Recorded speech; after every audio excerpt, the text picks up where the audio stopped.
BJP সম্পূর্ণটা বললে ভারতীয় জনতা পার্টি।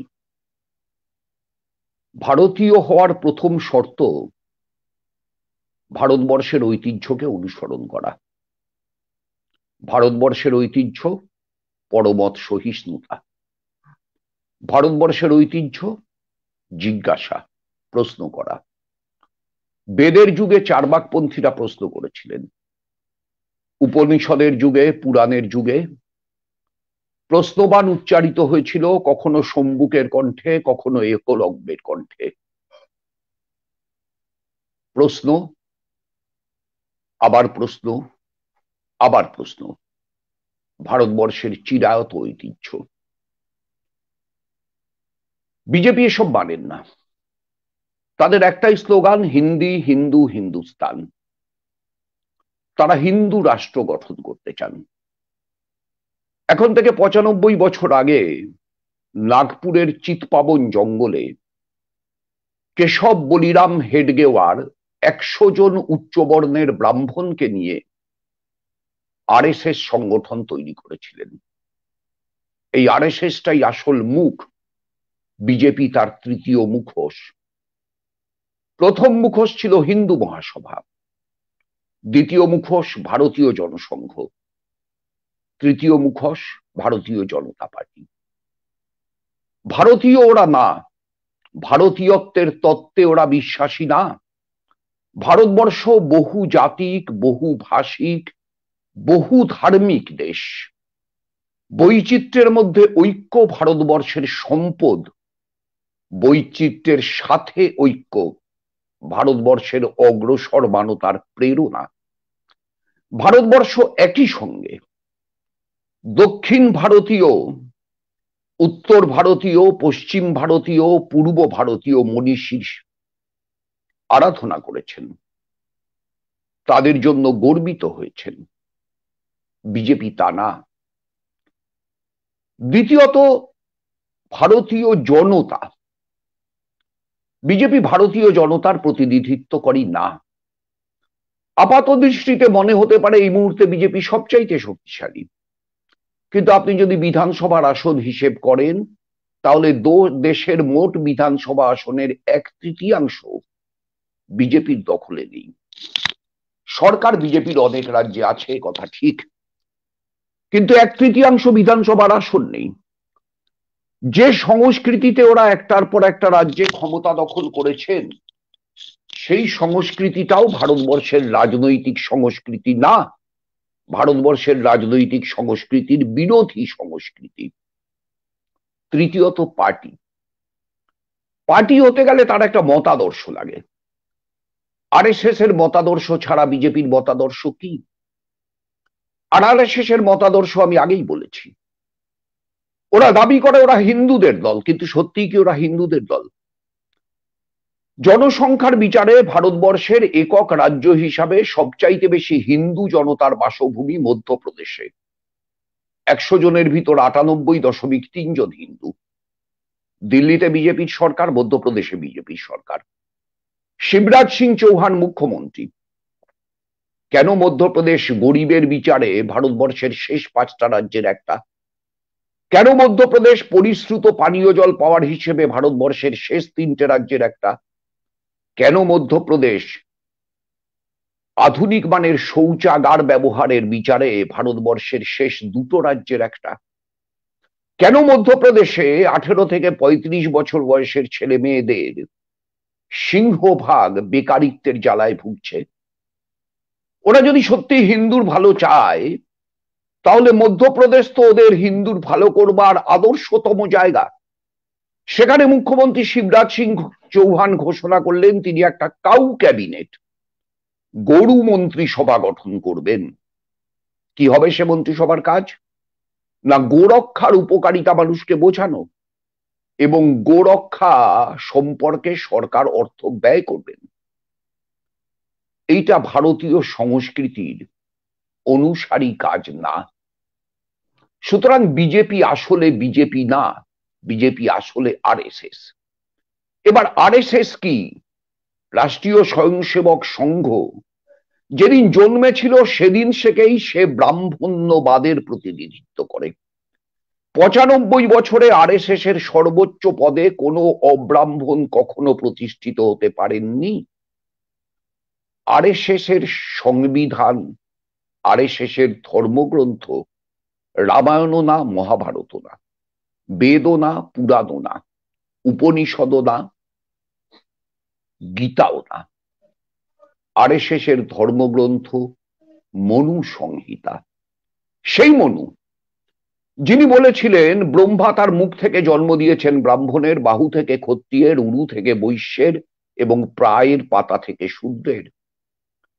তাই বিজেপির বিচারে তপশিলি জাতি উপজাতিভুক্ত মানুষ, দলিত মানুষ, মতুয়া সম্প্রদায়ভুক্ত মানুষ, অন্যান্য অনগ্রসর সম্প্রদায়ভুক্ত মানুষ প্রকৃত হিন্দু না।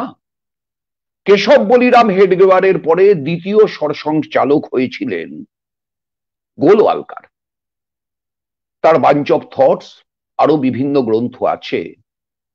এই বই দেখলে দেখা যাবে যে নারীদের জন্য সবচাইতে অবমাননাকর শব্দ হিটলার যা উচ্চারণ করতে পারেননি, মুসোলিনি, ফ্রাঙ্কো, তোজো যা উচ্চারণ করতে পারেননি, গোলওয়ালকর তা উচ্চারণ করেছেন।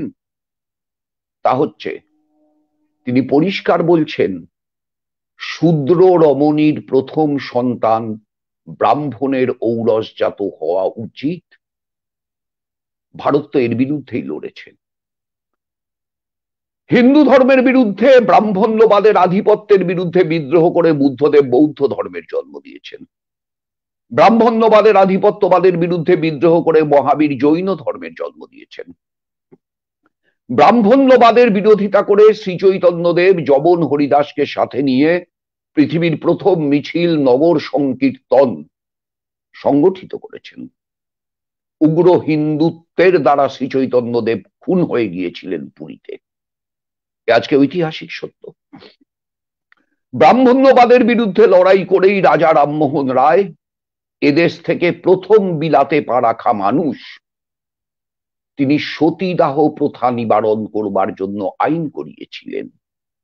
ব্রাহ্মণ্যবাদের বিরুদ্ধে লড়াই করেই ঈশ্বরচন্দ্র বিদ্যাসাগর নারী জাতির মুক্তির জন্য, তাদের শিক্ষা, বালবিবাহ বন্ধ, বিধবা বিবাহ প্রবর্তন ইত্যাদির জন্য লড়াই করে গেছেন, কিছুটা সফল হয়েছেন। হিন্দু ধর্মের শ্রেষ্ঠত্বকে গোটা পৃথিবীকে সবচাইতে বেশি প্রতিষ্ঠিত করবার কৃতিত্ব কার? নিশ্চিতভাবেই স্বামী বিবেকানন্দের। সেই স্বামী বিবেকানন্দ কি বলেছেন? বলেছেন বাংলার যত মানুষ মুসলমান ধর্ম গ্রহণ করেছে তার ভিতরে 5 ভাগের 1 ভাগ মানুষ ইসলাম ধর্ম গ্রহণ করেছে বর্ণ হিন্দুদের অত্যাচারের কারণে। বিবেকানন্দের কথা।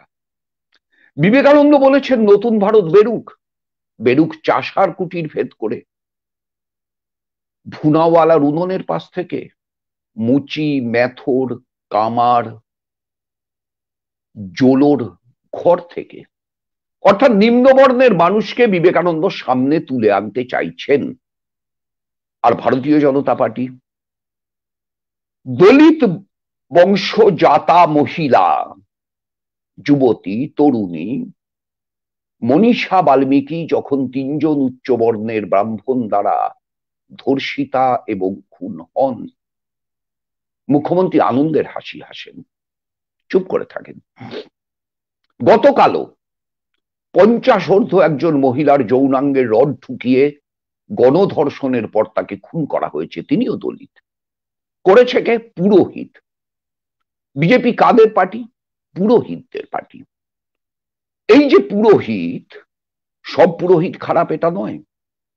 পুরোহিত একটা বৃত্তি, কিন্তু সেই বৃত্তিকে অবমাননা করে তাকে রাজনীতিতে নিয়ে আসা, ধর্মকে রাজনীতিতে নিয়ে আসা, সেটাই হচ্ছে ভারতবর্ষের ঐতিহ্য বিরোধী। বিজেপি ঠিক সেই কাজটা করছে। উল্টো দিকে ভারতবর্ষ চিরকাল ঐক্যের সাধনা করে গেছে, মিলনের সাধনা করে গেছে। আমরা যাদের জন্য গর্ববোধ করি তাদের ভিতর যেমন শ্রী চৈতন্যদেব আছেন তেমন দাদু আছেন। আমরা যাদের জন্য গর্ববোধ করি তাদের ভিতর কবির আছেন, তাদের ভিতর লালন ফকির আছেন।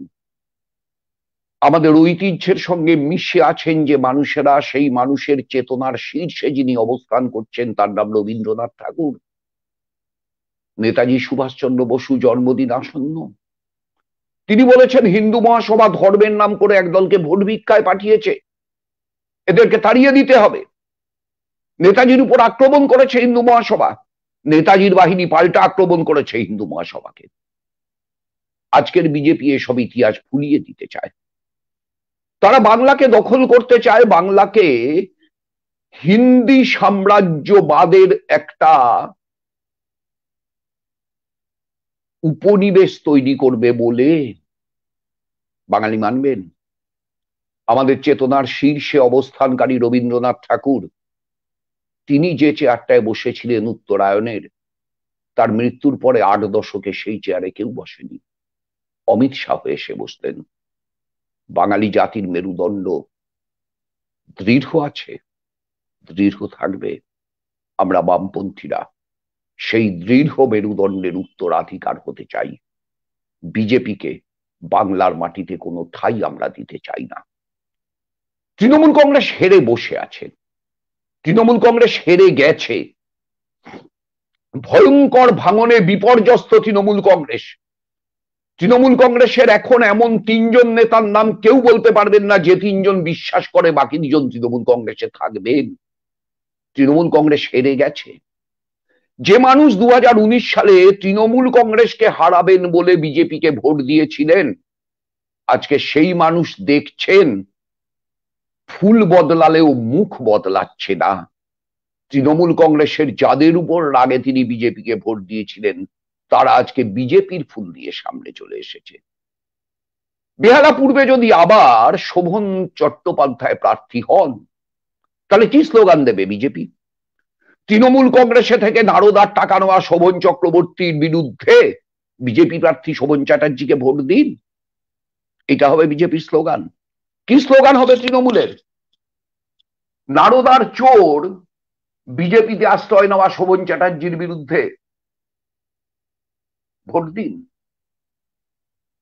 একটাই মানুষ রূপ বদলাচ্ছেন, আমরা বলছি রূপের বদল না, আমরা বলছি নীতির বদল চাই।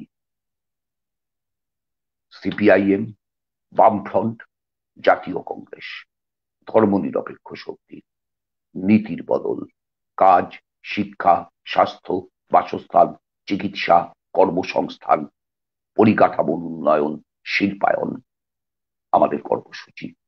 আসুন ভাবুন, 2019 সালে ভুল বদলানোর চেষ্টা করেছিলেন, এবার ভুল বদলাতে অগ্রসর হন। ধন্যবাদ, নমস্কার।